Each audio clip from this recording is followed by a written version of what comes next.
The meeting is now reconvened to open session. The board would like to remind the public that the meeting is being audio and video recorded. It is also available via live stream for the public through links found on the front page of the RUSD website. We would also like to remind everyone to please enter and exit through the lobby. The board did not take any action in closed session. Please join me in the Pledge of Allegiance. I pledge allegiance to the flag of the United States of America and to the republic for which it stands, one nation, under God, indivisible, with liberty and justice for all.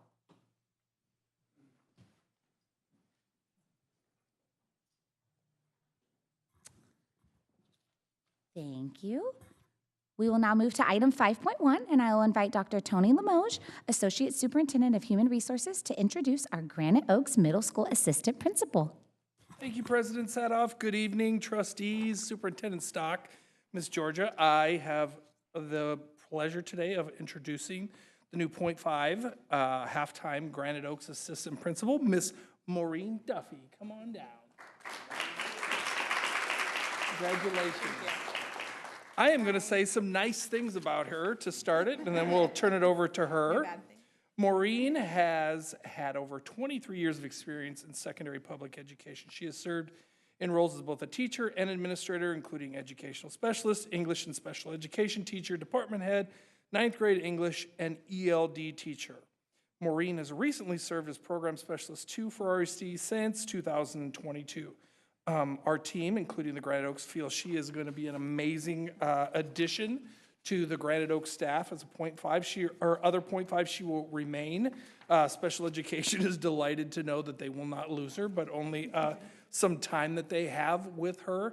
But I think she is going to be an amazing addition to us, and very excited about bringing her as part of the administrative team. Congratulations. Thank you. I'm just really excited to be here, so thank you so much for the opportunity. Maureen, we are very happy to have you. Thank you for saying yes. And we know that this is just a perfect fit for you. So thank you again. And please take a photo with the family. Bring the baby. Sure, I would love to. So that's my daughter, Hadley, who's 3.5 months old today. So fun. And my mom, Vicky, and my dad, Jim, and they came down from Reno to join me. Oh, so, that's awesome. Yeah.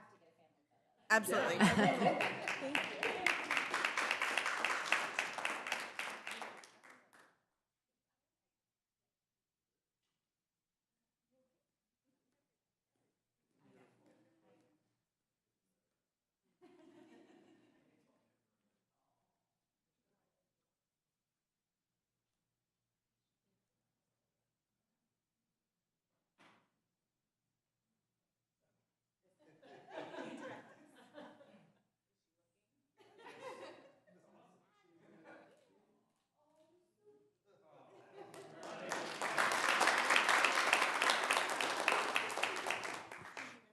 Congratulations again. Thank you, Maureen.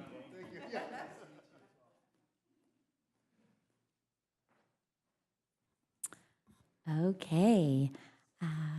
Tonight, we have no report from our labor partners, so we will move on to item 7.1, comments from board and superintendent. Colleagues, do you have comments for the evening? I'll start. Just such an amazing week with our graduations, always the best week of the year. It was so impressive to see where our students are going and what they're doing and hear their speeches. It really is just my favorite week of the year. But in addition, I wanted to give a shout out to Bill for all of his work with music. It was awesome. I sat by him at one of the many mega concerts where the front row was here, and then it was here, and then it was here, and then it was here, and 1,000 people later, and it was just, I was even a little emotional seeing how many people were there supporting and how talented and how great our students sounded. And also, Bill and I were laughing because it was like, hey, not many of those kids look too miserable. Almost every single one of them was smiling and so happy. It wasn't like, oh, my mom made me choose this one, we were laughing, but boy, happy faces, and I think they felt really proud of the work that they'd done and what they learned, and that's just so exciting. And so that was also just one of my favorite things the last few weeks. So again, similar, I think the mega concert, again, hot room, but amazing amount of people walking out. Kids were smiling, parents were smiling. It was just a really great thing. Did the Granite Oaks concert. Never heard Star Wars done that way, and I was just shocked. I was like, yes! So very, very cool, very neat. Graduations are all amazing. It's probably one of the best times to be a trustee because kids are smiling, parents are smiling, everyone's going through, I remember when I was this, and I never thought I was going to be here, and all the great stuff. So again, a great time. Thank you to everybody, the principals, all the staffs at the high schools and Victory, and the middle schools and the grade schools for setting everything up and making that happen. So again, a great time to see all the greatness that RUSD is accomplishing and all those kids. So just thank you to everyone who's involved. Okay. Yeah, another fun thing this time of year is you hear many of the incredible awards and accomplishments, and I know we've done shout-outs the last few meetings about that. But I also wanted to do a shout-out for Mr. Knight at Rocklin High School. He shared with us, we had students from the decathlon that had competed at the state level, but then were able to individually compete at the national level. And so we actually had 2 juniors compete. And so I just wanted to say congratulations to Trevor Douglas and Radian Hong, who both won awards at the national level. And I just think that's absolutely phenomenal that we have students here that are not only winning as a team here at the state level, but going on individually at the national level. And so thank you for providing that opportunity and the great work, and I'm sure the many, many hours that went into preparing for that. Also just wanted to do a couple thank yous. A thank you to our staff for the many individuals that are continuing through the summer to have our summer opportunities available to students, preparing our campuses, working on many projects I know that we have planned. I know that many times the summer here can be a very busy summer, and we don't always get the opportunity to appreciate and thank publicly in board meetings. So I just want to take a moment in advance to say thank you in advance for the incredible work I know our district will do continuing through the summer. And then additionally, I just wanted to do a thank you to our cabinet, our superintendent, our staff that supported our CVRA process.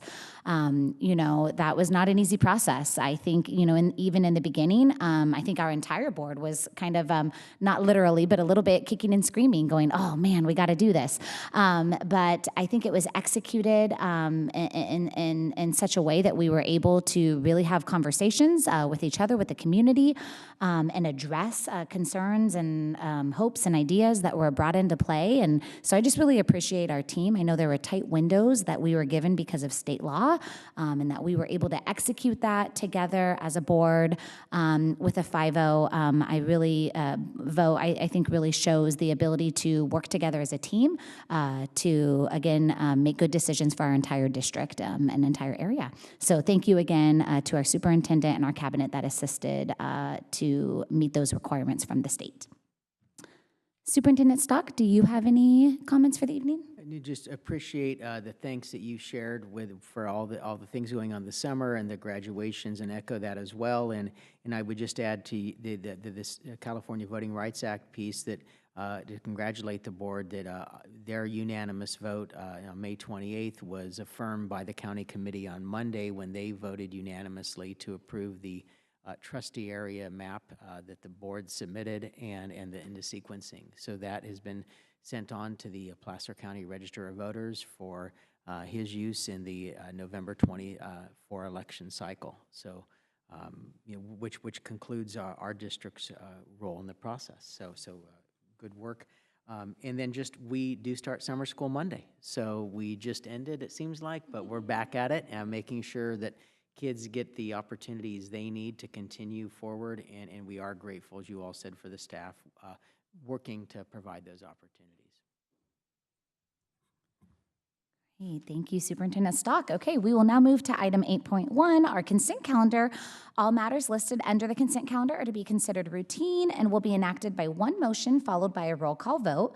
There will be no separate discussion of these items unless the Board of Trustees requests specific items to be removed from the consent calendar for separate discussion and action. Any items removed will be voted upon following the motion to approve the consent calendar. Do any trustees wish to remove an item from the consent calendar for separate discussion and action? Okay, seeing none, is there a motion to approve the consent agenda items? So moved. First by trustee Price, Second. second by trustee Counter. Georgia, will you please call the roll? Rochelle Price, Yes. Derek Counter, Yes. Tiffany Sadoff. Yes, motion passes. Thank you. Okay, we will now move to item 9.1.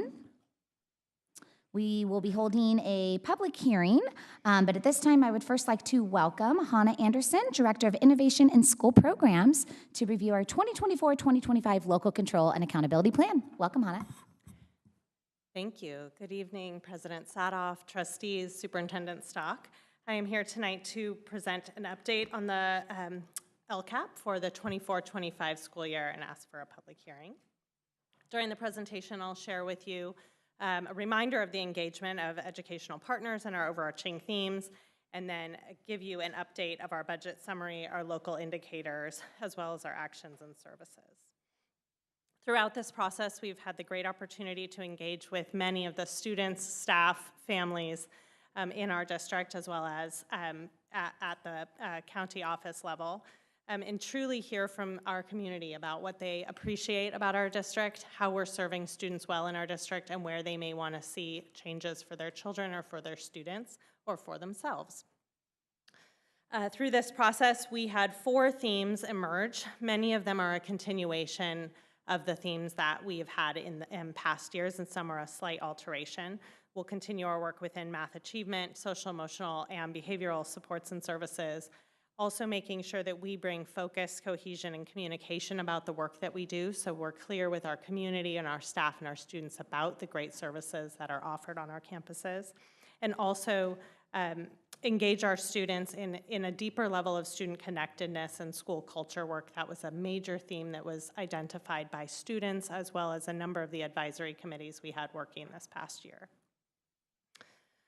So in the LCAP document, you will see that we anticipate receiving our revenues will be $5,750,000.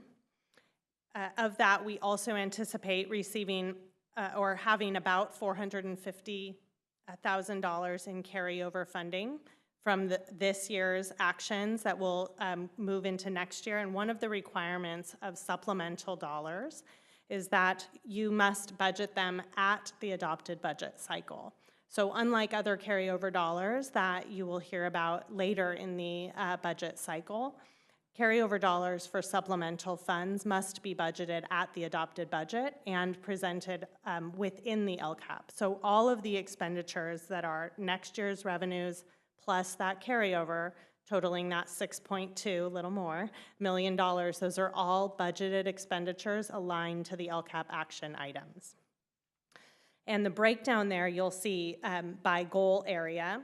What I do want to make sure is clear is that these are the supplemental funds, those LCFF supplemental funds that we receive 20% more LCFF dollars, our base funding dollars, 20% more on top of those funds for any student that is socioeconomic disadvantaged, an English learner student, or a foster youth student.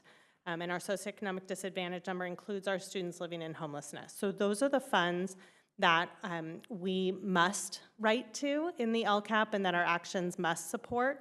However, we also include as many funds as possible, and all of those are included in the LCAP, so that we're showing our community how we're spending all of our funds aligned to our LCAP actions. So where it might look like there is more funding being invested in Goal 2 than Goal 1, there actually are additional funds invested in Goal 1 that aren't just these supplemental dollars. We have many of our one-time COVID relief, learning recovery dollars invested in Goal 1, and so we were able to use our supplemental dollars in other ways to support actions in the other goal areas. Other funding sources that are included are listed here as well. One of the state requirements that changed, I think it was 2 years ago now, is that we now need to include our local indicators and bring them to the board at the same time as we're bringing the LCAP. The local indicators show how the district is performing on the state indicators that are not like the CASP scores that you see, or our graduation rates, or our chronic absenteeism that show up on the dashboard. There are other state indicators, there are other state priority areas that have local indicators that we report to, and the way we report to them is by writing narratives and using the state-related rubrics and templates, and all of those are listed. A high-level summary is in Attachment B, and then all of the local indicators that will be shared with the California Department of Education are listed in Attachment A. Our draft LCAP includes these 3 goals. These goals have been shared with trustees in February and have remained consistent over the course of this LCAP development process. Goal 1 is aligned to our math improvement efforts. Goal 2, social, emotional, behavioral, and mental health supports. And Goal 3, maintaining and monitoring programs with focus areas, ensuring that we're looking at improving in the areas of early literacy, attendance, and serving the unique learning needs of students, which specifically include our English learner students and our students with disabilities. In Goal 1, you will hear a number of, a longer update on Goal 1 later tonight with Director Davidson sharing about our math improvement efforts. Just to share a couple of highlighted changes when this was brought to trustees earlier in the year, I shared these are some of the pieces that the advisory groups were discussing and looking at, and so this is where we landed, was to increase communication with parents regarding multi-tiered systems of support for mathematics, increase time for vertical articulation and cross-site collaboration during professional development. I shared previously that our teachers have indicated an increased need to want to collaborate with teachers that are above or below their grade level to understand where students' knowledge sets are before their grade level and where they're going, as well as being able to collaborate across the school district. We also will have increased opportunities for student tutoring, specifically for unduplicated students who are socioeconomic disadvantaged students, foster youth, and English learners. In the Goal 2 area, highlighted changes will include enhancing our bully prevention curriculum and ensuring that we are addressing derogatory language used in our schools, building consistent referral processes for students to access behavioral and mental health supports, looking at increasing the number of substance use prevention resources on campus, and specifically looking at prevention resources and interventions that can be offered at school or community-based referrals that can happen outside of the school day with parent consent. We'll also be looking at ensuring all sites have effective Tier 2 intervention teams and reviewing our referral protocols to make sure when needs are brought to a school team, the team is able to adequately address that referral and provide support to a student in a timely manner, as well as differentiating assistance for our PBIS sites to ensure there's consistent implementation across all of our elementary, middle schools. The next 2 slides give a summary of how the supplemental expenditures are included in the goal areas. So the slide a few slides ago where it shared what is in Goal 1, what's in Goal 2 at a big level, now you can see just the supplemental dollars, what is invested within Goals 1 and 2 on slide 10, and on slide 11 you see Goal 3 area. And I'll just highlight some of the specific areas that we're focusing on. Our English learner supports will come up in a couple of slides, but you can see here $1.4 million investment for our increased English learner program and making sure that we can support the increased number of students we have.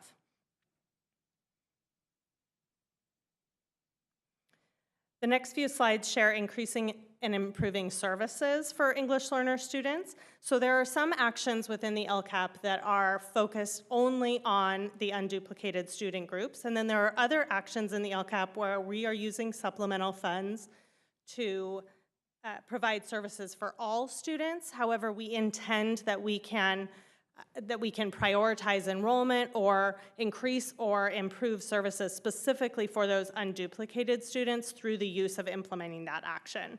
So one of the ways that we will support our English learner students is to expand access to designated and integrated English language development, target tutoring needs, bring professional development for our teaching staff, specifically in the area of mathematics to address needs in the Goal 1 area, to target approaches for regular education teachers at the elementary level, making sure they understand students' language acquisition and the progress and milestones they're making, to continue the work, the very exciting work that is happening with our parent liaisons and the outreach. I think I have shared this previously, but if I have not, I'm gonna quickly just share it again. We have a Zoom call that takes place twice a month with our instructional aid parent liaisons, who are also our translators, and one of our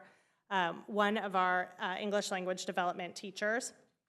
They have done this on Zoom because the attendance is very high when families can join for wherever they are. The exciting piece about this is we are able to actually share with families not only ways to stay connected, there's translators on the call, but ways to stay connected in the district, like this is how you log into your Schoology, or this is how you understand your student's report card, or this is how you reach out to a school if you have concerns. So they go over all these pieces about staying engaged at school or with the school community. They also talk about here's how you join a sports team in the community. Here's how you get involved in City of Rocklin events. So it's a very exciting opportunity to ensure that our school district and our community are working together to welcome our English learner families. We also give priority access to our learning recovery program. So here's an example of an action where the funds are invested to support learning recovery programs, and we serve more than just socioeconomic disadvantaged students, English learners, foster youth in our learning recovery programs. However, we make sure that these students get access first to these programs if they need them. And we've spoken about the increased enrollment. We have seen an increase of about 150 students, and that number continues to grow. We're looking at more newcomer students joining the district, and that means that they are within their first year of being in a school in the United States and learning English while they are also learning content areas. Okay, in this, a few program enhancements that are happening related to English learners. We do have an increase in our English language development staff, so adding an additional teacher, part-time teacher at the elementary level and additional sections at Whitney High School to support the need of increased number of students.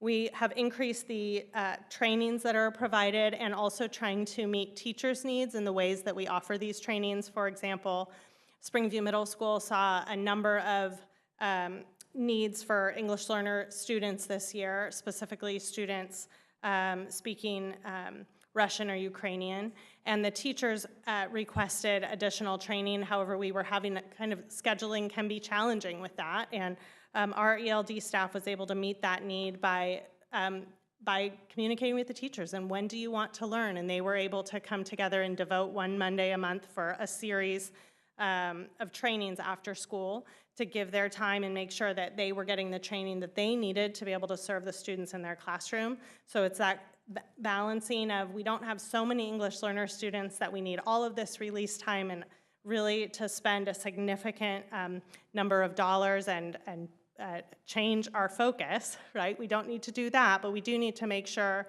that the teachers who have clusters of English learner students in their classroom have refreshed skills and have the tools in their tool belt to meet their students' needs, and they're requesting that, and I think we're finding a good balance together of figuring out how to meet our students' needs and our teachers' needs.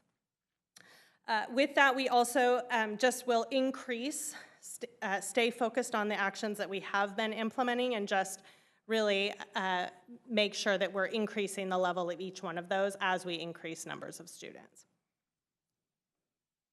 We also have increased and improved services for our foster youth and our students experiencing homelessness. We, again, give priority access to these students in our learning recovery programs. We also have targeted tutoring, access to Chromebooks and hotspots, as well as case management to eliminate barriers through implementing individual success plan meetings, focused also on academic, social, emotional, and behavioral needs. And then we have continued our district foster and homeless youth advisory committee and support for from our district and foster youth liaison, which is me. Okay, and then we also have worked with PCOE to make sure that we have expanded our our roles for students experiencing homelessness. Through our work with PCOE, they have helped support our back to school fair that we have put on for a second year, and this coming year will be the third one in August. This back to school fair is run by our staff, but PCOE supports that through donations and helping with linking to community organizations. They have also helped us with mental health services and referrals to community organizations, site-based liaisons to connect about academic, nutrition, social, emotional, and services. And then they also, PCOE is able to help us in terms of consultation and referrals. So they have a request for assistance form through Placer County Office of Education, where if we have exhausted everything that we can do within our school district, we're able to request assistance to their student support practitioners, who really are able to do hand-holding with families and engage in deeper levels of referrals to help through social services, home visits, housing referrals, and wraparound meetings with families. It's a pretty remarkable program. Next steps are to respond to educational partner feedback that is received this evening, present our LCAP with the budget for board approval on June 20th and submit it to Placer County Office of Education, communicate our approved plan at that time with our USD families and staff, and provide feedback to advisory areas on areas of input that were included in the LCAP, as well as continue our implementation, monitoring outcome data, and determining impact, and reporting updates regularly to trustees. At this time, I'm here to answer any questions and request trustees hold a public hearing regarding the draft 24-25 RUSD LCAP and authorize staff to make necessary technical corrections that do not change the intent or represent a substantial change to the program content. Thank you.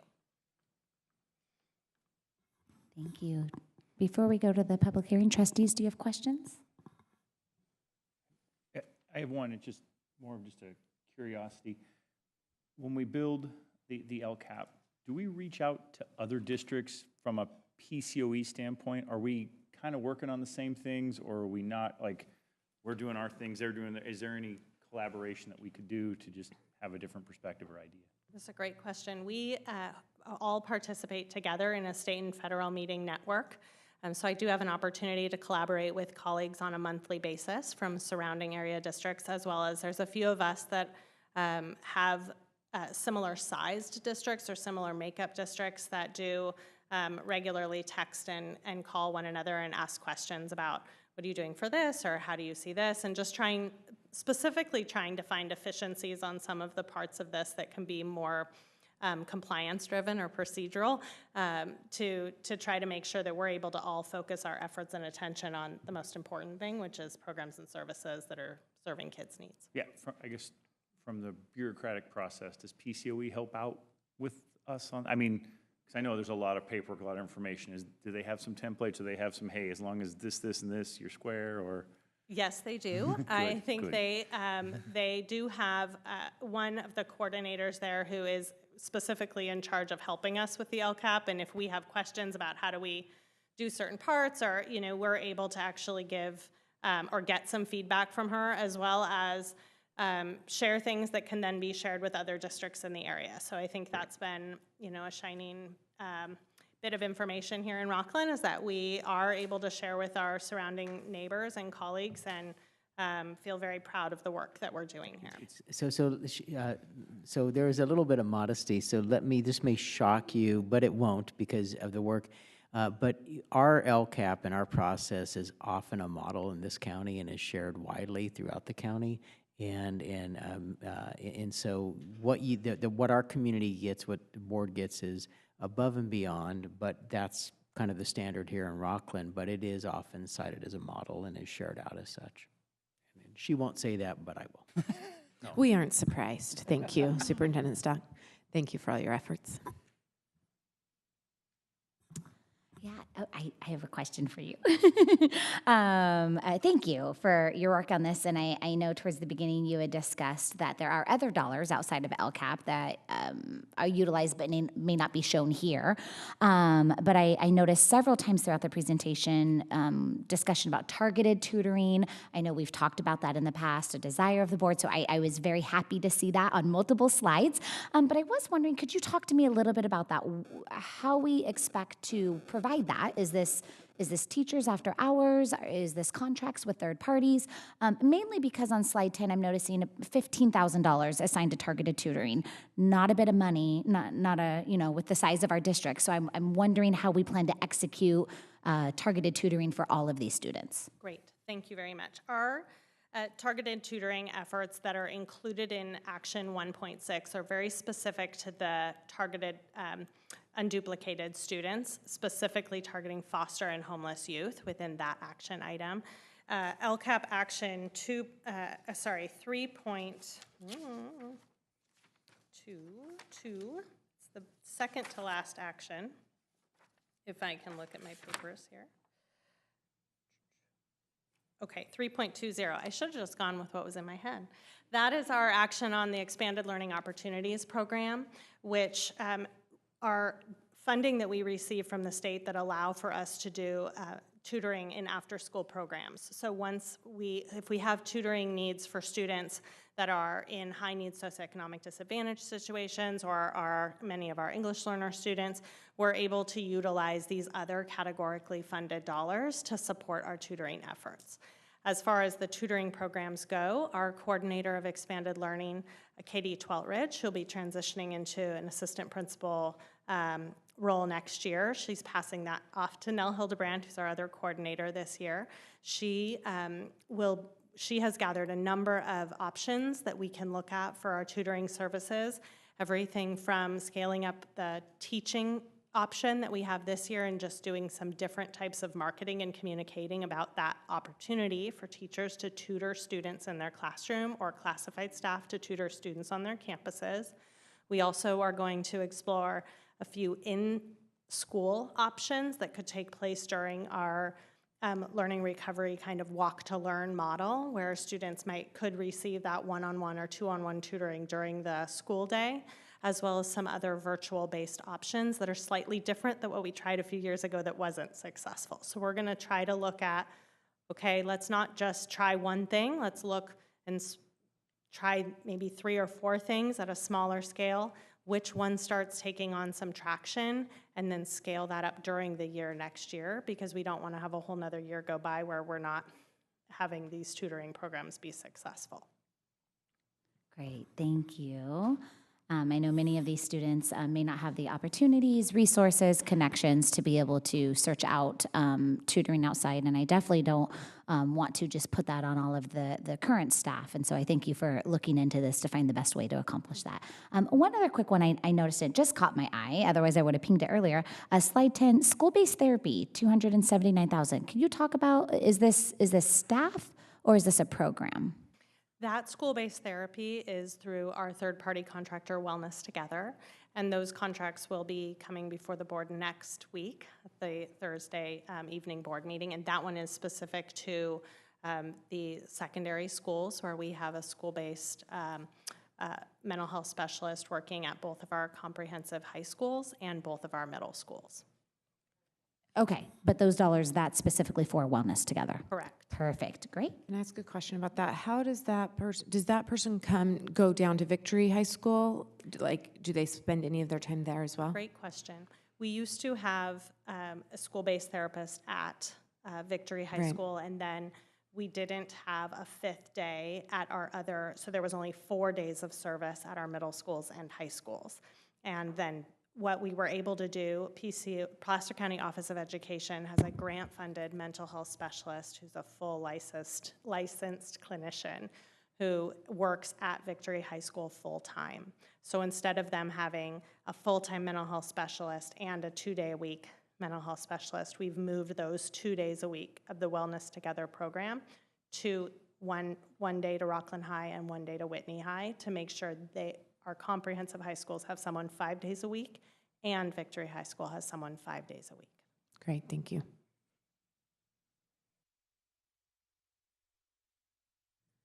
Okay, thank you. At this time, I'll go ahead and open the public hearing. I now open the public hearing for the RUSD 2024-2025 Local Control and Accountability Plan. Any public comment on this item? Seeing none, I will now close the hearing.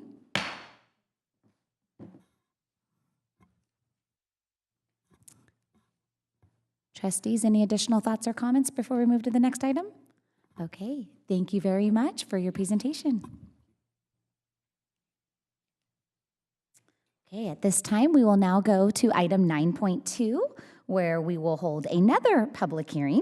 But at this time, I'd like to welcome Jennifer Stolliber, our Deputy Superintendent of Business and Operations, to discuss our 2024-25 district budget and annual certification for workers' compensation claims.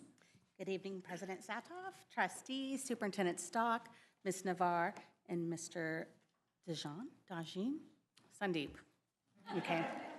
Tonight, we're fulfilling the first of two requirements to approve our 24-25 budget. Tonight, we're required to hold a public hearing and to present the budget report. Oh, sorry, it's not in the right mode. Okay, thank you. We'll be back on June 20th for budget approval and action by the board. This is just an illustration of our budget cycle, and you can see today we're here at the LCAP and adopted budget, and this is a yearly cycle, so we'll be back at the next circle approving it. So here's a look at our revenues. We're comparing 24-25 to 23-24, and those are our estimated actuals, which differ slightly from when we brought you our budget information at second interim. And you can see we show a reduction in our revenues. Our LCFF revenues are projected to decrease, and so we've had some really great efforts this year and increased our ADA, but because we were being funded on prior 3-year average, we had some high years of ADA where we had hold harmless. Coming out of COVID, we had, our ADA rate in 2021 that did not change, and then we had a hold harmless year, and then we had an ADA mitigation year. And so as those drop off and we're in current year, we will see a reduction. But the good news is, because of our efforts, our ADA is so much higher that we're going to be funded on current year in 24-25, and that's not a lot of districts are doing that. They're still using that prior year because they're still recovering and trying to get back to that pre-COVID rate. So our district's really kind of above the bell curve on that one. Other districts are not there. So this is good news, but what it does mean is that our LCF revenues are projected to decrease slightly moving forward. That decrease is 1.16, but when we get to the MYP, you'll see that we're starting to inch back up again as we're projecting growth in all years. And the other piece of that reduction in our LCFF is there's a piece of our AB 602, which are our state special ed funds, and in our new model with our PCOE SELPA, we do project a reduction of about $487,000. Our federal revenues are projected to decrease, and that is related to some of our demographic data and ratios that are used to calculate federal revenues and apportionments. They look at it in a year. I think they reevaluate every several years, and so currently our demographics showed some decreases in some of the populations. We also know there's some news coming out of the federal government that they are also lowering some of the funding for education, so we don't know if we'll see any more reductions in an out year, but the state has applied to use some of their carryover funds, so hopefully we're going to see it maintain. We have some projected reductions in our other state revenue as well. The largest reduction there is related to our Expanded Learning Opportunity Program. We are part of the cohort in Tier 2, and so the Tier 1 rate remains stable, and then what's remaining is allocated in Tier 2, and because Tier 1 is growing, it's lowering the rate that we'll receive in Tier 2. So there is some proposed legislation to hold that steady in future years, and hopefully we'll see that, but right now we are projecting a reduction in that revenue. We also have some universal pre-K planning funds that were received in a prior year that we won't be receiving next year because that is not being allocated in the budget year. Our other local revenues are projected to decrease by $4.9 million. Of that, $2.7 million is related to clean energy bus grants that we received in 23-24. We are applying for some, but we have not accepted them as of yet. And if we were to be awarded those and the board were to approve those grants, we would bring that back and then add that into 24-25's budget.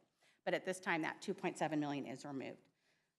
We also have some volatility in like our Medi-Cal and other funds that we don't budget until we actually see it, because we don't know year from year, and we don't want to over project and then have a shortfall and we have, budgeted expenditures. And then also our interest, which fluctuates from year to year and is pretty volatile. We tend to be really prudent with that, and then we increase it as we get actual funds in. So moving forward, this illustrates the breakdown of our revenue, and you can see the largest portion of our revenues come through the local control funding formula. It makes up approximately 80% of all revenues received. And again, that's driven by our average daily attendance. So here's our projected expenditures, and they are projected to decrease overall by 3.1 million. Salary and benefits are projected to increase, but we have some offsets in some other spending categories that makes the overall projections decrease. Books and supplies are projected to decrease by 3.6 million, and approximately 1.78 of that is related to a textbook adoption that occurred in 23-24. 24-25 has no major textbook adoptions projected currently. We also have, because of some reductions in some of our revenues, including those federal and state programs, we've reduced some expenditures in those accounts. Our services and other operating expenditures are projected to decrease by approximately $845,000. This is also part of those other programs, reduction in revenue, so we have some offsetting reductions in our expenditures. And then our capital outlay is projected to decrease 3.32 million, and that's related to those bus grant funds that we had received partially in that prior year, and then the rest of them in this current year that were removed from revenues were also removed the expenditures related to that. And this is a breakdown of our expenditures, and you can see of our total expenditures in the general fund, 84.44% of those are related to salary and benefits. So when you think of what's left, it's just over 15%, and utilities are 3% of our total budget. So that, it shows you we're pretty lean for all other expenditures. Here's a summary of our general fund, and you can see our revenues and expenditures, and we are projecting deficits. That is planned, and that is related to the one-time funds we received in prior years, and we developed, the board approved a learning recovery plan. And so you can, when we discussed at second interim, some of those commitments, those funds were in those commitments, and some of them are being budgeted now in these out years. So you'll see when we get to the MYP, some deficits as well, but it's planned, and most of it's coming out of the restricted side. When we compare it to what we presented at second interim, we had projected 24-25 to have a deficit of 9.8 million. And so you can see there's been some work done to reduce some of that structural deficit by really analyzing some of our expenditures, but also because some of those lowered revenues, we backed out some expenditures, and we had some good news. We saw some increases in some of the revenues, which I didn't mention earlier, but some grant funds that we're projecting to receive as well. We have a really healthy fund balance. You can see what's not listed here is that the total fund balance currently is at 30.21% in projected, based on estimated actuals. So we're going to go to the next slide, which shows the breakdown of those commitments and the assignments that you see in that fund balance. And so we looked at this at second interim as well, but some of these numbers have changed, and that's because some of the data has changed. So as we've moved forward in some of those out years, we've modified the commitments based on those. So you can see the textbook adoption and instructional materials. We currently have 3.1 million committed for that, and that takes us out to 28-29 worth of adoptions.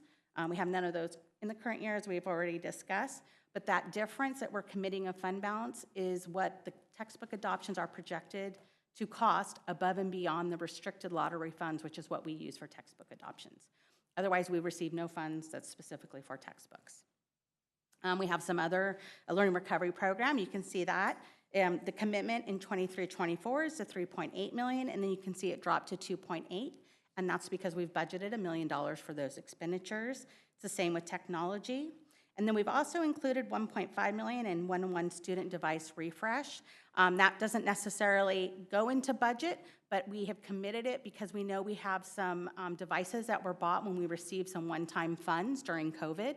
And because we're not sure how long the manufacturer will extend the piece that has the safety, and I don't know the technological term, Ryan knows this, but we've been lucky that they've extended it a couple of years that have put off us having to replace those devices. But we don't know how much longer, and then we will have some replacements that will need to happen. So we went ahead and committed some funds in case we need to. We have some mental health programs that we've also, some of that is budgeted, and so you see the reduction from our estimated actuals to the adopted budget. We also included our deficit spending mitigation funds, and in the prior second interim, we had only used 1 year in that commitment, but because we're presenting an MYP with budget year +2, we went ahead and included all unrestricted deficit in that balance for 3 years. Again, we talked about this at second interim, but a commitment is just saying we're going to put these funds there. We don't actually budget it until we bring it back to the board and they want to take that action. It does require board action to do that and to change this, and so it's nothing that we're committed as far as fund balance, but we're not committed in our actual budget until we bring it back and the board approves that. Our assigned funds, those are some carryover that's planned by departments, and then we also have a small charter equipment replacement program because we have some charters on our campuses, and as equipment comes up, they pay a small fee, and then we keep that and we have it assigned so it doesn't get spent elsewhere in case the charter needs it. Here's our MYP. It's looking much better than when we were looking at it at second interim, and you can see those reductions that we made in the current year and some of those gains in our revenues when they go out in the out years. We're seeing healthier. We still have a deficit, and in 24, 25, 25, 26, and even in 26, 27, a large portion of that is our restricted funds and are tied to that learning recovery plan. That learning recovery plan goes out through 26, 27, and so you see it in all 3 of those years. But you can also see we have a really healthy fund balance even at the end of that 3rd year. We're still looking at over 37.9 million. We're well above and the unrestricted and non-committed, and then even with our committed funds and assigned funds, we're still above the state required 3%.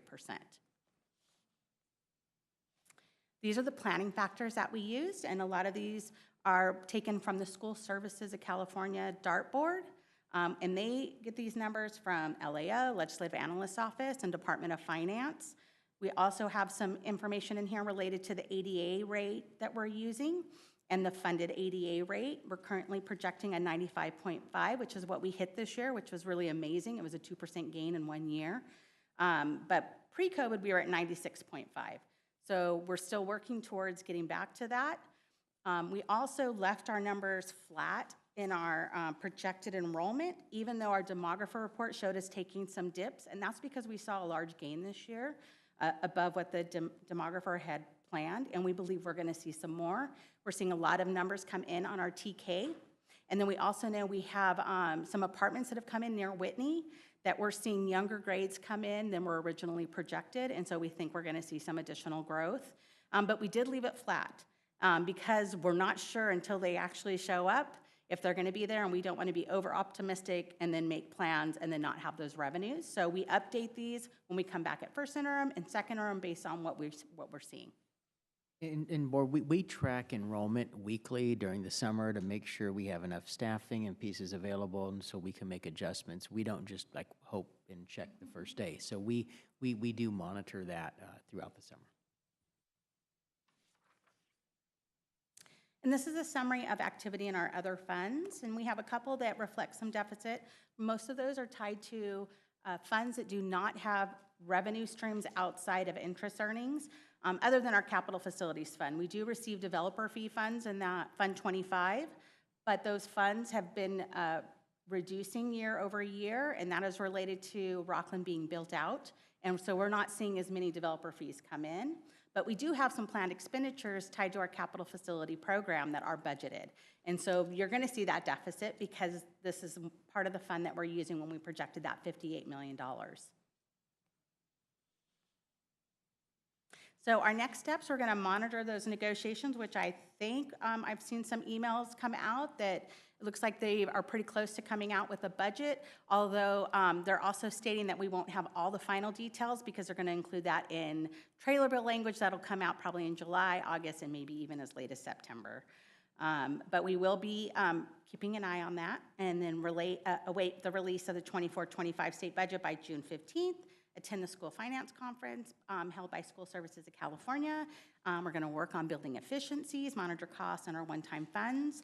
And then we're also going to work as a system to address any shortfalls that we've identified in our multi-year projections. And we've begun that work early this year, and you've already seen the fruits of that labor and this MYP looking so much better than it did at second interim. Any questions?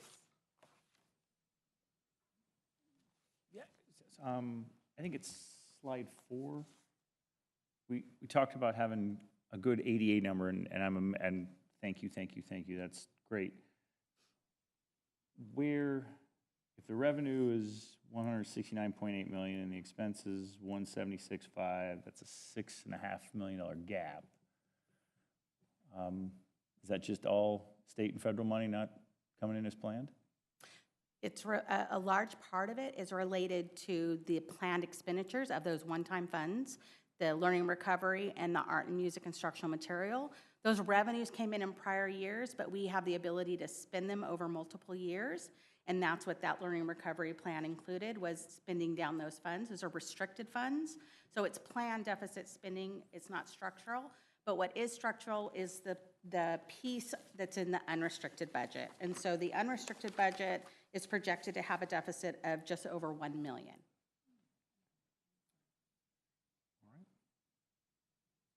This is a small dollar amount, but can you give me an example of a charter equipment replacement that we would be responsible for? I would probably have to ask Craig about that. Oh, that's a.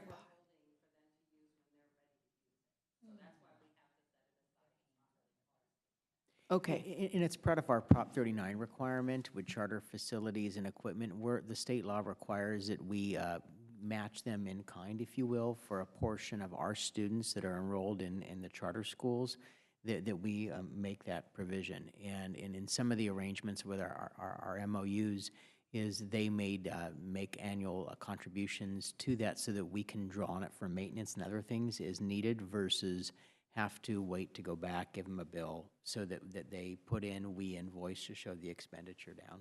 Okay, thank you. That makes sense.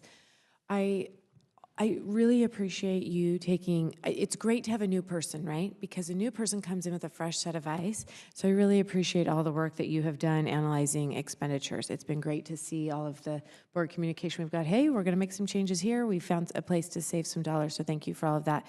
I love seeing this healthy fund balance. I'm happy with the reserve, and also the work that you have done on attendance, that is projected to save us over $300,000. That's awesome. So thank you. And we may have good news when we come back, because Hannah and her team have done so much good work. And we know some of those were just pilot programs, which haven't been spread throughout the entire district. Right. So I feel very hopeful, and I also think our enrollment numbers are going to be higher than what we're projecting right now. So I'm very hopeful at first interim when we come back, we're not going to have a deficit in our unrestricted side at all. That will really just kind of be even. And then we just have some work to do for those out years. So very hopeful. And also I just have to thank my fiscal services team. They are amazing. They did a great job.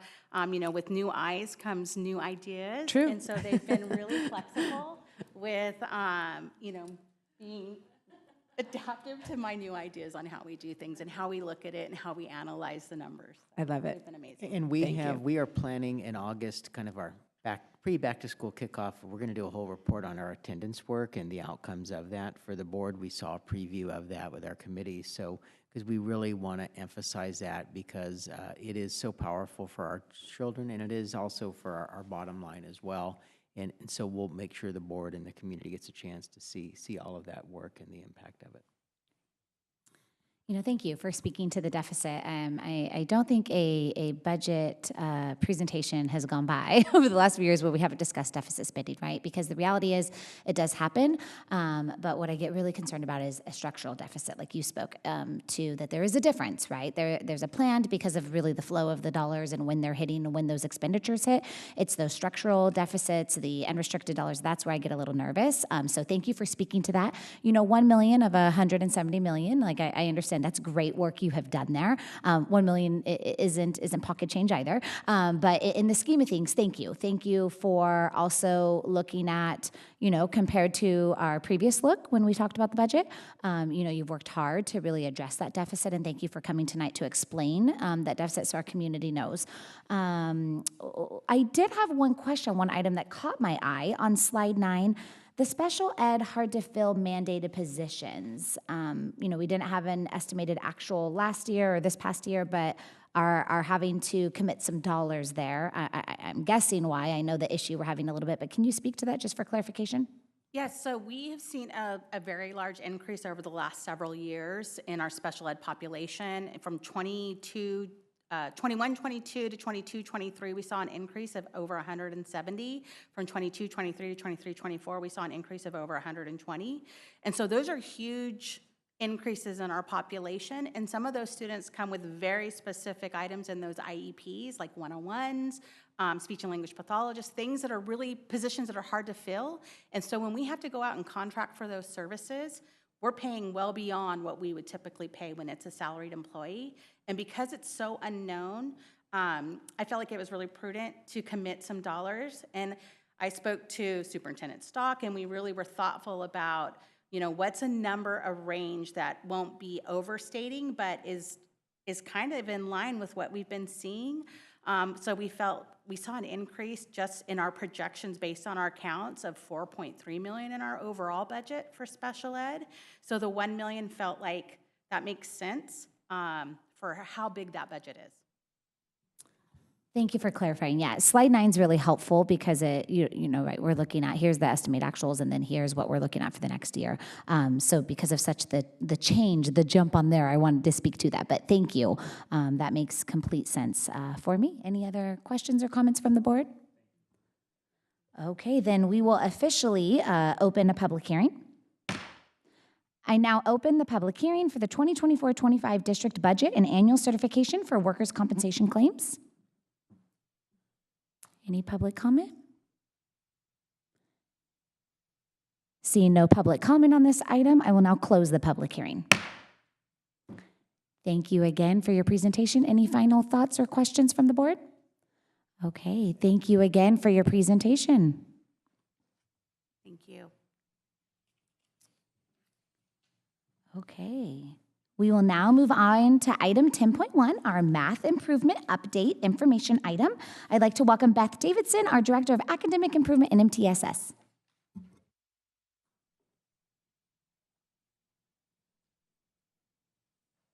Okay, good evening, President Sadoff, Board of Trustees, Superintendent Stock. Summer has officially begun, and I know the topic on everybody's mind is math, of course, right?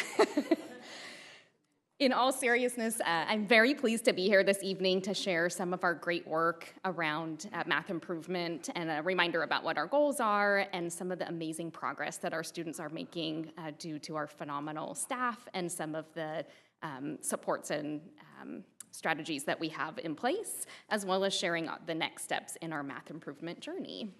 So we'll start this evening by providing some national context around math achievement. And then we will switch to the local level, so what's happening here in Rocklin, the decisions we've made and how that's impacting student performance. And then we will return to some national recommendations made by both Stanford and Harvard universities when they're looking at district achievement across the nation and some best practices that they're recommending all districts implement, and then what that might look like here in Rocklin.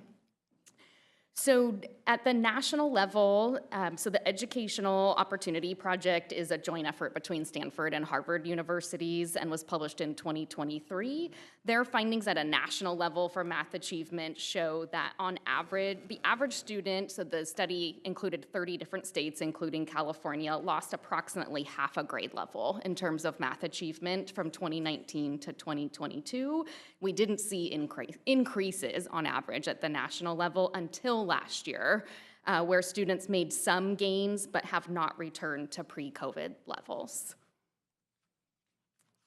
And this is a study by the National Assessment of Educational Progress. We call it the NAEP. So that is an exam given at the national level that's standardized. It was last given in 2023 for mathematics. And this is a long-term trend analysis that NAEP publishes. And you can see for quite a while now at the national level, for 13-year-old students in mathematics, we are decreasing in terms of average achievement. And from 2020 to 2023, we saw a 9-point drop nationwide for the average scale score for a student. A different organization called the Northwest Evaluation Association produces a prevalent assessment tool utilized by districts across the nation, including here in Rocklin, called the MAP, Measures of Academic Performance. We've shared local data on that quite frequently. So researchers from NWEA published a report in 2023 with similar findings to what I just shared from the NAEP. So on average, students showed some gains in the 2022-23 school year, but we again are not returning to pre-pandemic levels nationally. And our student groups, the achievement gap is persisting and has grown for some student groups nationwide. So here in Rocklin, we tell a different story, which is fantastic. I'm excited to share that. So we will start by talking about our 5-year goal around student group performance. So we are so appreciative of the board's establishment of priorities in the area of mathematics, as well as learning recovery dollars tied to support the achievement of all students, with a particular focus on support for our student groups and how we close that achievement gap. So as a reminder, our 5-year goal was by spring of 2026 that we will increase the percentage of students in the meeting and exceeding standard on our statewide assessment, the CASP, by 10% for our targeted student groups. Those groups include English learners, socioeconomically disadvantaged students, students with disabilities, and our homeless foster youth population. So tonight we will share some preliminary data about our spring MAP performance, which is used as one indicator of student achievement and is a predictor of performance on the CASP on our statewide assessment results, which are still pending. So we'll share those in the fall. So the first student group we'll look at this evening is our socioeconomically disadvantaged group. So just to acclimate maybe the public listening in about how these charts work and how the assessment works. So these are stacked bar charts that have 4 different levels for the measures of academic performance, the MAP assessment. So the blue is indicating students who score in the exceeding achievement level, so above standard. The green indicating students achieving in the on level or at standard achievement band, yellow indicating students who may need some strategic supports and interventions, and then red for intensive. So our 4 columns here start in 2021 for spring, go each year consecutively until 2024, and you can see that both the blue and green are growing over time, which is exactly what we want to see. So we have increased by 16% of students scoring in those met and exceeding bands over the course of the past 3 years. And another important indicator, I think, is if you look at the sample size, in 2021, we had just over 600 students in this student group, and this spring we had almost double that, so close to 1,200 students. Our next student group is our English learner group. This group does fluctuate over time because our ultimate goal is that students demonstrate that they can be reclassified as English proficient. So this data set does include students who were reclassified in the past 2 years. Again, you see the sample size here is increasing over time, going from just under 500 to just over 600 for this school year, and we're increasing by 4%, again, of students scoring in the green and blue, the on-level and exceeding categories over the past 3 years. So we are approaching our target there. Our next group is students with disabilities. So as you heard, this student group is growing as well, and they are making great progress. We are on target to meet this goal with a 6% gain over the past 3 years. And then last but certainly not least is our learning recovery student group. So again, credit to the board for identifying ways to sustain our learning recovery funding. We are serving over 700 students for 3 consecutive years in the area of mathematics with learning recovery funding. And those students are showing a 9% increase over the past 3 years of students scoring in the meeting and exceeding categories. So you may be thinking, what supports and services are contributing to our growth? So from our supplemental LCFF local control funding formula and other state and federal funding sources, these are some of the supports and services we have in place that we attribute to student success. So those include interventions that are built into the school day using our Walk to Learn in elementary or our plus period model in secondary. And Director Anderson mentioned that priority enrollment is given to our student groups, which we attribute to some of their steady growth over time. In 9th grade, we have class size reduction. We have a significant amount of funding going to our learning recovery staff, so both our teachers and our instructional aides to provide targeted small group interventions. Our everyday math sections, we are funding 6 sections above the ratio per high school, so 6 additional sections over what they were able to offer previously before our learning recovery funds were in place. We have a phenomenal instructional team, including 2 math coaches, Danielle Martling and Grace McCarty. We also have 2 coaches in special education, Rachel Hartley and Brandy Flanagan, who work in partnership with our math coaches to provide specialized training to our special education teachers and instructional aides. And we have 2 program specialists that help facilitate continuous improvement, Kylie Bray, who's here with us this evening for elementary, and Amanda Bannister for secondary. We also have Dee Torrington, who is a program specialist moving into the assistant director role in special education, so that collaboration has been fantastic. We offer targeted tutoring, which you heard about before, to provide Tier 2 and Tier 3 supports for students. I'll speak a little bit more to that about the impact at the high school here shortly. We are continuing our identification of common essential skills and common assessments for progress monitoring at the elementary, middle, and high school levels. We're continuing to use and train on our data analytics tool, EduClimber. Our professional development focus has been for both our student groups at the Tier 2 and Tier 3 levels, and we have started some work around Tier 1 instruction, so what happens in the classroom day to day, and we will be expanding on that in the year to come around Tier 1 supports. And then we have also expanded our summer school offerings to high needs elementary students and our credit recovery model at the high school. So next we'll switch to all students. So we'll look at some aggregated data for how students are performing by band, so elementary and middle school. And again, our 5-year goal is that we will have overall a 5% increase in the percentage of students scoring in the met and exceeded ranges on the CASP.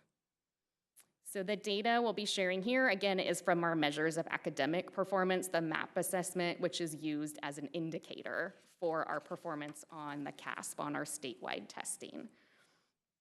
So these stacked columns, you can see here the different shades of green start in 2021 and show our achievement all the way through 23-24. And our goal there is in the gray column. So overall, we have increased by 2% of the student scoring in the meeting and exceeding ranges, and that 2% growth holds true for both the elementary band and the middle school band. So we are making progress towards that 5% goal. And just referencing back again to national performance, we saw that nationally we're trending downwards, right? Locally, we're trending upwards. So Fantastic news there, and just a testament to our students, our families, and our fantastic staff. The next slide looks at achievement by grade level. So this is looking at grades 3 through 8 at cohort data. So it's not an exact match, but it's anybody who took the assessment. So those first two columns on the very left-hand side, the very first one is showing last year's third graders compared to this year's fourth graders. Okay, so not an exact match for the set, so that you can see the n sizes don't match completely, but it's anybody who took the test in spring 23 who was in third grade, and then spring 24 for fourth grade. And we see 74% of our fourth graders this year scored in the on level or exceeding range, which is a 4% growth for that cohort from third to fourth. And then similarly, when we look at fourth of spring 23 to this year's fifth graders, we have a 58% for on level or exceeding, so we see a decrease there of 6%. Sixth grade had 68% in the on level or exceeding, so they're going back up, right? A 7% increase, and then seventh was at 63%, eighth grade at 59%, both experiencing approximately a 2% decline. So celebration, right, for grades 4 and 6, and you may be wondering what we might attribute that to. So we'll be doing some work in the fall of this upcoming school year with our teachers to engage in conversations with them around this and what they're seeing at the local classroom level. But some strategies we have in place include building thinking classrooms in fourth grade, the use of small group instruction, and number talks used daily in a number of classrooms across fourth grade. In sixth grade, we have a couple changes. You see a lot more departmentalizing, so teachers who may be only teaching 2 subject areas instead of 4, so they may teach math and science while their counterpart teaches English language arts and social studies. They also change curriculum, so they change to college preparatory mathematics or CPM, which is our curriculum for all secondary. And then a very strong professional development focus on the work of building thinking classrooms. So all of our sixth grade teachers participated in ongoing sessions related to that. Seventh and eighth grade, I didn't share this slide, but nationally we see that seventh and eighth grade students are performing the lowest due to a cumulative effect of the pandemic. So they were hit hard initially, and then they weren't recovering, right? And we see that that skill deficit accumulates over time, and so they end up being the furthest behind and have the most that they need to gain in terms of skill set. We also are working with our middle school teachers around incentivizing students to make sure that they're giving their best effort on the exam, so that will be an ongoing endeavor.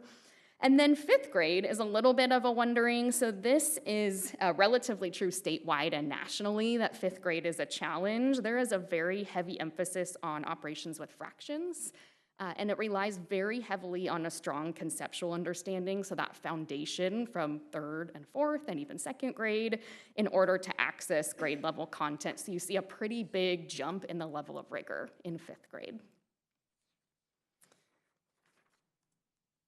Okay, so let's move on to high school, and then we'll share some of our strategies that have been in place that we attribute to growth, and then some next steps to address some of the areas of need. So this is really exciting news. You can see for each of our integrated courses for 1, 2, and 3, you're seeing an increase, pretty significant increase in pass rate percentages ranging from 7 to 9% by course. And our everyday models are experiencing growth as well. Supports in place here. We have before and after school tutoring that was available this year that was provided by the teachers on campus, provided before or after school. This helped students either avoid having to attend summer school or made them eligible to attend summer school because they were able to make up their essential skills from the first semester, and then they could go to targeted summer school to clear those from second semester. And then we also had a very strong focus as PLC teams, so site level teams around building thinking classrooms. So the teachers spend a tremendous amount of time together learning about the strategies, trialing them, getting to visit each other's classrooms. And then we had some grant opportunities as well that allowed us to equip their classrooms with whiteboards and markers and all of the supplies that they need to trial some of those engagement strategies. And then sustaining the everyday math model over years provides greater access for students and that ongoing skill development. So some students may only need an everyday course for integrated 1, and then they don't need that support for 2 and 3, but some of our students may need that in order to get through the entire series.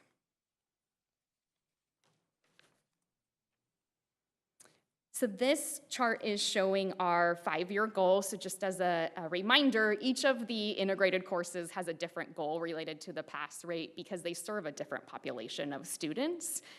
So you see the integrated 3 pass rate has a smaller window there. The range is smaller, going from 89 to 92 was the goal. For integrated 2, from 83 to 89, and integrated 1, 80 to 86. We are on target or currently exceeding each of these, and this is preliminary grade data, so it does not include any grade changes that students will experience based on completing summer school. So we will come back in the fall and share those final pass rates, but in previous years, we've seen each of those course percentages go up. So coming back to the research from Harvard and Stanford University, so this was published in 2024, they recommend 4 actions for state and local agencies based on what they're seeing in terms of successful supports for students. The first is family communication about student progress and summer learning opportunities. We are doing that. We have regular conferences with parents or guardians to discuss what the progress of their child. We have online access to test score reports, lots of digital and online access to a variety of resources. And as mentioned by Director Anderson in our LCAP, we will be looking at how do we increase family communication and notification about what supports we have in place that families and students can access. And then Chief Dosanjh, through Parent Square, we have increased our communication and messaging about progress and summer learning opportunities that we have available. The next one is about expanding summer school offerings. So I mentioned this earlier, and Director Anderson mentioned it as well in her report. So we have increased and expanded our elementary summer school offerings to students, again, prioritizing some of our student groups there. And we have also added our credit recovery model. We also use summer school as a place to trial some new ideas, some change ideas. So building fact fluency is a great example of something we trialed in summer school. Our teachers were able to really grapple with it and work with students in a small group format. And then that was expanded and trialed at each site over the past 2 years. The third recommendation is to extend learning recovery efforts to 24-25, including tutoring and after-school opportunities. Again, this is a continued board priority. So we see that our learning recovery supports will stay in place for the upcoming school year. So very excited about our continued success. And then the last one is to reduce chronic absenteeism. Check. That is a district initiative. Director Anderson and the attendance improvement work group have done some phenomenal work there to make sure that students are able to access their education as much as possible. Okay, so next steps, I mentioned a focus at the Tier 1 level, so we will continue and maintain our supports to target Tier 2 and Tier 3 needs, but in terms of what goes on in the classroom on a day-to-day basis, here's what we're looking at based on the data that we're seeing and in conversation with our site administrators and many of our teachers. So we will have an increased focus and instructional time on the fraction strand for grades 3 through 5. This is one of the most complex topics that's taught in the elementary courses, and a conceptual understanding of fractions is crucial for access to middle and high school content. If you do not understand that, you will struggle immensely in those more rigorous courses. So that will include building a deep understanding of that conceptual progression throughout the grade levels. So our 4th grade teachers can know what should 3rd graders have mastered when they come in, and where do I need to get them, and then how does 5th grade utilize that information so they know why it's so important for students to master. We will also be expanding and deepening our work around building thinking classrooms practices. We have over 30 teachers who volunteered 1 week of their summer to attend a week-long professional learning seminar. We're calling them cohorts. So there's one in June, one in July, offered through the Sacramento County Office of Education. And our 2 coaches, Grace and Danielle, are being trained alongside them so that they can serve as mentors and support for that ongoing work. So those cohorts will continue their learning throughout the upcoming school year. So we had a cohort go last summer. We have 2 going this summer, so we will have 3 of those groups. So those teachers will serve as leaders in our district as we expand these practices. We are also utilizing our common assessments to inform programmatic and classroom level shifts. So at the elementary level, our discussion around common assessments will really examine student work and misconceptions around that fraction strand, so very targeted. We will continue the scale and spread of our change ideas. So I mentioned our work around building thinking classrooms. That will be true for implementing small group instruction, as well as the building fact fluency strategies that we've discussed previously. Collaboration opportunities, so we will provide opportunities for teachers to co-plan, visit each other's classrooms, and engage in debriefs as part of their instructional day. So during the school year, teachers at each site will have that opportunity, as well as the cross-site and grade level articulation that was mentioned earlier through the LCAP. We will also work to continue to enhance our new teacher support, training, and mentorship. So this work falls predominantly on the coaches. They spend an enormous amount of time supporting our new teachers in special education. We will have interns as well, so we want to make sure that we're setting them up for success. And then ongoing training for our site leaders, making sure that they feel well equipped to support our staff and our students in the area of mathematics. Next steps in terms of systems improvement. So we will be working on our August and September professional development days in the area of mathematics. So on that tier 1 everyday instruction, we will also be utilizing those Monday articulation days that we call our USD Learns days to continue that focus in those strategic areas in terms of math improvement.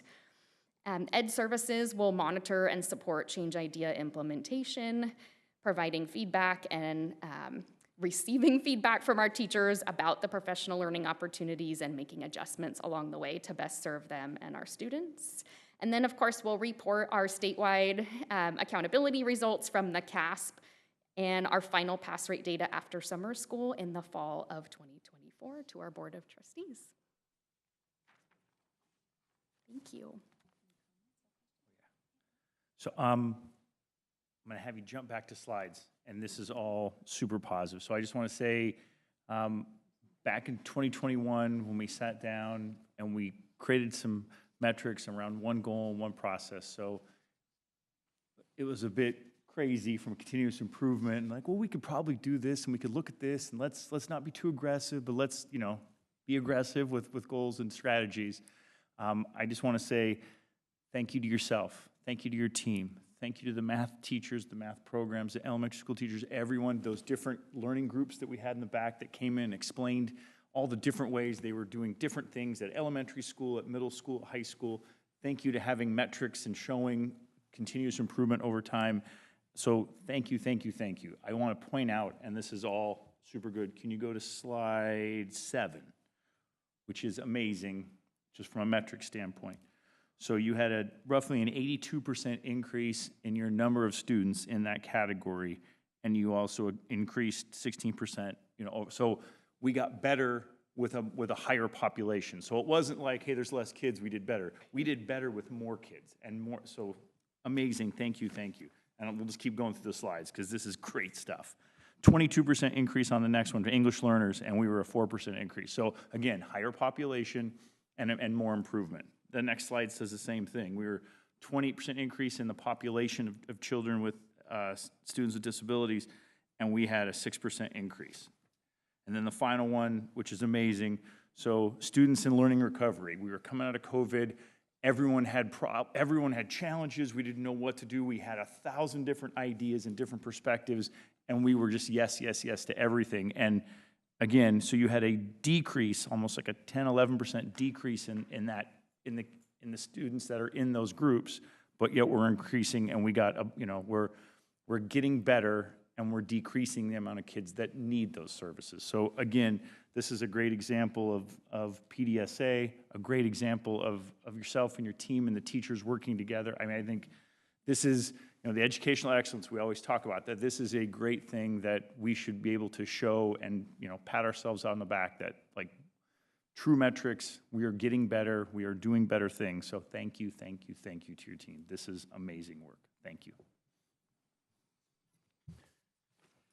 Fantastic presentation. Really appreciate all of the details. It was great. And, as Derek said, great work to you and your team, and we appreciate it so much. I'm always looking for more minutes in my day, and in all seriousness, what are we doing to increase our time that we have to give, right? Because when we hear, from teachers, there's impact on some of these things. So how specifically are you doing that? So I think one of the things we'll be working with the teachers in the fall by grade level is to identify areas that don't require a level of mastery at that grade level, but maybe more exposure.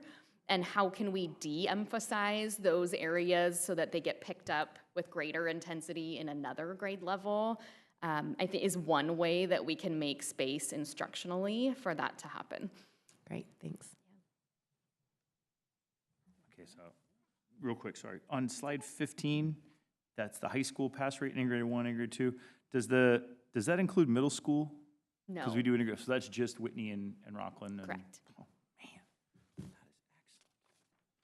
Thank you. Yeah, and then, again, that last slide, so 16, that is just, remember, going back to those metrics, we thought, oh, man, that's a high number. And it's, integrated 3, like all of them, you're doing very good. And that's, again, for those of you at home that don't look at this all the time, the fact that we're ahead of the goal before summer school is, because usually, hey, you're close, but we're going to really close the deal there. I mean, that's, again, just great job for the teachers, the instructors, and all the people involved. That's very, very, very good. Teachers are doing phenomenal. They are amazing. This is hitting it out of the park, ladies and gentlemen.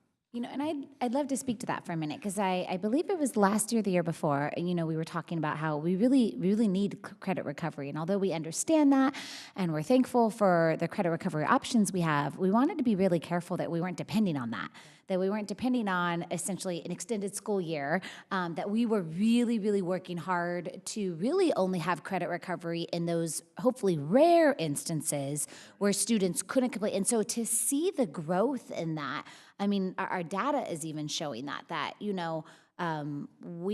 are being effective during the school year. That's phenomenal and great to see, and I think the data is showing that. So I wanted to comment on that, because I know that had been a slight point of concern, or just area that, to watch and look at, and seeing that it's great to see the students that aren't needing credit recovery. Of course, it's very important to offer in hopefully the rare cases. I did want to bring us to slide 15 for just a quick minute, because there are many things to celebrate in this report. And I think it's important that we talk about that. For the last year or so, I've really talked a lot specifically about integrated 2. I think integrated 2 is really, really critical. It's a defining moment for a lot of students, whether they meet that A through G requirement or not. It affects other areas like chemistry.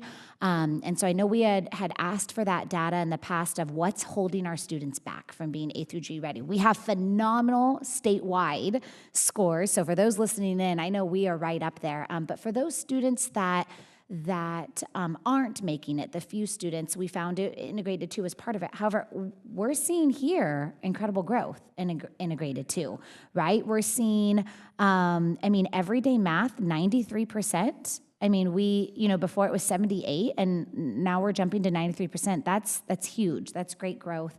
We're seeing overall our all students at the 86.5%. I did want to just call out, though, dual teach. What do we think happened there? Because it's kind of interesting. We're seeing this incredible growth in this area that we've really prioritized, but we're also seeing a little bit of a struggle in one of the components there. Do you have thoughts on that? Yes, great question. So the sample size, I know that's not listed on here for this school year, for spring 24 is 23 students. So relatively small. So we have 16 out of 23 passing, again, without attending summer school. In the previous year, the sample size was 86. So, oh, excuse me, that was for every day. I don't have that sample size. I believe we offered 2 sections last year and only 1 this year. So when you decrease the size of the denominator, obviously that percent change will be more variable. But I do think that in talking with the teachers and the principal at the site where this is offered, they were really excited about the opportunity to trial something. And after doing it for 2 years, I think they came to the realization this is great for some kids, but resource-wise, it takes the same number of sections, right? It's either 2 teachers for 1 period or 1 teacher for 2 periods. So it's still 2 sections, and they found greater benefit from the everyday model. So having more instructional time with students to work on prerequisite skills, grapple with the curriculum, you can offer more tasks that are related to the building thinking classrooms work that foster critical thinking and really work on that perseverance piece. I think that can be a barrier for a lot of students. They found more benefit in that model than they were able to in dual teach. And I appreciate that, right? I appreciate that of saying, hey, we have this challenge, the last 2 years, this challenge of we really want to tackle this. We want to see how can we continue to support our students in doing well in this area and grow in this area. And so we tried a few different models. And now we're looking at and saying, okay, we're seeing success with some students in all models, but we're really seeing a concerted success in everyday math. And so let's go ahead and put our bang for buck. Yep, let's put our dollars there. Let's support that. But I really appreciate that of saying, hey, we're finding right now that we want to make this change, that this is what's being successful to everyday math. So thank you for that, and thank you for helping us understand a little bit more what's going on there. So they will be repurposing those sections next year to everyday. Trustees, I deeply appreciate you giving recognition to Director Davidson and her team and obviously the teachers and staff at the schools for these phenomenal results, and it's rightly done. However, the board also needs to have credit because, as Director Davidson mentioned, the board set a goal, is given the district a long-term to work on a goal. Often it's just short-term goals, but to give us 5 years to work sustained on a goal, and then really critically put the resources and allowed us to align the system and invest in the resources year over year. You're seeing that staff's digging in where it takes years to make these adjustments to build capacity, that these changes don't happen in 1 year. And to have that sustained focus in our system and the resources to match, when all that occurs, you see results like this. But it also, as you've given credit, wouldn't occur without the right people to pull all that together. So I do appreciate the board's credit given to the staff leading and working in this, but also the board gets credit for setting the conditions that allow this to occur.